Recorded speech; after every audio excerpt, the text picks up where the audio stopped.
Celtics Wednesday here on Jones and Keefe, which means it's time for our Celtics Minute with Turp. Every Wednesday, you can dial us up, 617-779-7937. You got questions for Turp? It's a good time to get in with some good Celtics questions. Yeah, please. If you want to dial it up. Turp, you excited for the big show outing after the program? I can't wait. I didn't know it was going to be a bunch of puzzles and Stretch. stuff. I didn't really know what to expect. I haven't stretched yet. I got to get on that. Get So loose. The Celtics, fortunately, are not in the NBA Cup because if they were, you might have been. Oh, you would have been on the sidelines. You might have for had this. split responsibilities. They or would have been maybe playing not tonight. Even, yeah, well, maybe could have been. They wouldn't play in the Knicks tonight. Yeah. Had they made it. So look So at there you that. go. There you go. It all. You know what? It all worked out in the It end. sure Turp. did. Let's go back to the weekend for the Celtics. Bucks win was pretty entertaining. Then you get the Grizzlies loss where Jrue Holiday is left all alone to shoot 17 threes. He made 4 of them. Is that an approach that'll be effective against the Celtics going forward? Should other teams copy it? What did you think of Memphis' approach the other night? Yeah, it was interesting, and it's something I'm certainly going to keep an eye on to see if other teams do it. The problem is it's just so hard with this team because they're just such great three-point shooters, and the NBA tracks this kind of stuff. So on Saturday with Jrue Holiday, 14 of his 17 three-point attempts were considered wide open, which means the closest defender is 6 feet away. If you're looking down the list of Celtics on those wide open attempts, Tatum shoots 54%, Sam Hauser 42%, Al Horford 41%, Peyton Pritchard 40%. They're all above league average or at league average. So some nights it's going to work. And even Holiday is league average on the wide open ones? He's 34%, even after that stinker. But he was last year the best corner three-point shooter in the league, shot right around a career high, I believe, from percentage standpoint. Yeah. So some days it's going to work and other days it's not. But the way I'm kind of looking at it with this team is it sustainable over a 7-game series? Is it going to work 4 games out of 7? I just don't think so because of how well they shoot the ball. Yeah, because we saw the Warriors try it with Jaylen Brown, right? And they're like, "You go ahead and take him," and he's like making them all. Like, oh, all right, well this. And then they had to adjust real quick. And it was too late. Yeah, that didn't work. But I feel like it's worth a shot. But I do think they're all too good, like overall. But that was a bad night for him. Yeah, but I think Holiday for his career is 37%. Why does it matter? Why does it matter what everybody else shoots if you're staying on everybody else and leaving Holiday open? Then it only matters what Holiday shoots, right?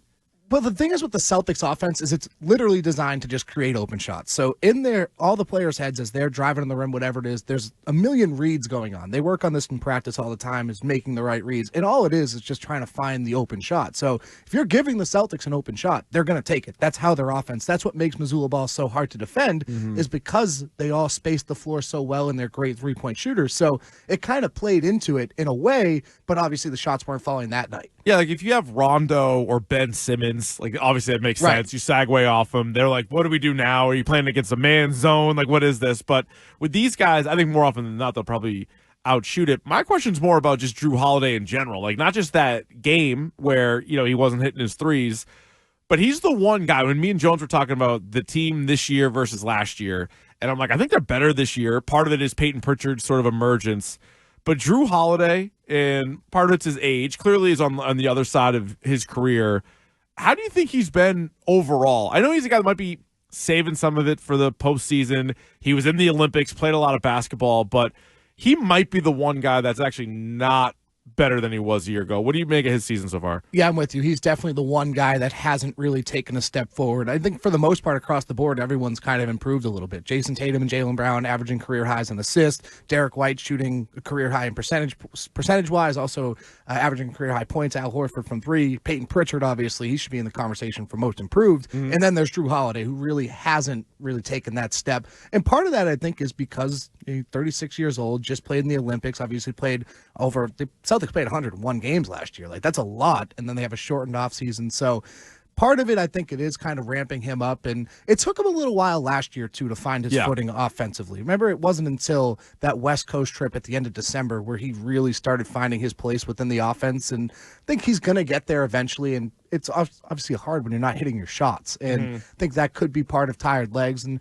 maybe the Celtics are kind of looking at that because last week, usually a player only sits 1 game after when they're kind of resting. He sat 2. He sat the Miami and the Detroit game. So I think it is something they're watching. But in the end, you can't really be worried about Jrue Holiday because you know how good he is, especially in those clutch situations. Look at the Milwaukee game on Friday. I mean, he hit the go-ahead floater on the 3 that Al Horford missed on the Giannis transition 3, which was his absolutely terrible shot. Jrue Holiday's the one that got the rebound and found Al, and that gave him a lead. So he's going to make those plays when you need him. So it's amazing Giannis still takes those shots. That was horrible. It's so dumb. And like he's so good when he wants to be, and he can get to the hoop anytime he wants. But there's something in his head. He's like, I can make these threes. It's like, you can't. You have a career of proof that you cannot hit those. And maybe you saw Al Horford and kind of steered away because the Giannis stopper, Al Horford, still at the ripe age of 38. He's got him. So mixed in with the loss against the Grizzlies was Marcus Smart's return. He did not play well in the game, but the Grizzlies won that game. What was that whole experience like? It was brief, really, like the kind of Marcus Smart reunion. It was really only when he checked in, they got the standing ovation. That was pretty cool. I just think the shine's kind of off. He was obviously one of the most polarizing players in recent memory in Boston sports. Like, you either loved him or you hated him. There was really no in between.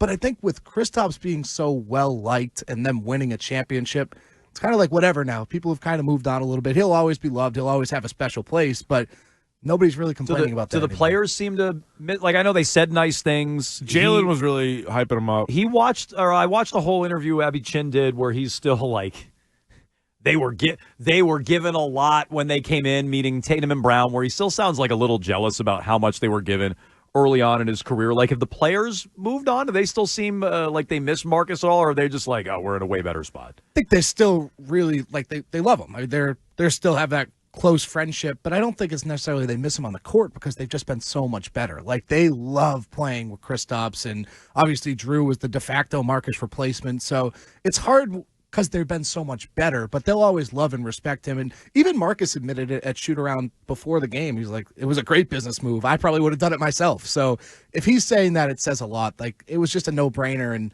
we see that every day. What kind of chances do you give Memphis being in the finals? Because I feel like we never talk about them, but Ja Morant's having an awesome year. They got a good record in the West. They've been hot. Seems pretty wide open in the West. Could we get a Celtics versus Marcus Smart finals? I mean, I wouldn't rule them out. 2 years ago, they were a 51-win team and second in the Western Conference. But last year, they set NBA records for the amount of injuries they had. Yeah. So that's a legit team, and I think a team that people aren't really considering out West because obviously the Nuggets have the best player in the world in Nikola Jokic, and then you got the Thunder, who are that young team really kind of up and coming, and they remind me a little bit of like 2022 Celtics, a team that's young. Really, now it's their time to get in, and if the Celtics are to see them, I can kind of see it going a similar way where the Celtics have been there and done that. OKC hasn't. So Memphis is absolutely a team to watch out West. I think they have a good collection of athleticism and size and length. Guys taking another step, like Jaren Jackson Jr. has been incredible. Yeah. Obviously, Ja Morant's a superstar when he's on the court. So that's definitely a team that people should have on their radar. All right. Check out his work at WEEIN on Twitter, at Justin M. Turpin. Celtics Wednesdays, every Wednesday with Turp. We'll get back to your phone calls, 617-779-7937. Turp, thanks for popping in. Get ready, stretch out those hammies. Start stretching some puzzles. Stretch out the brain, stretch out the hammies for a little show outing after the program tonight.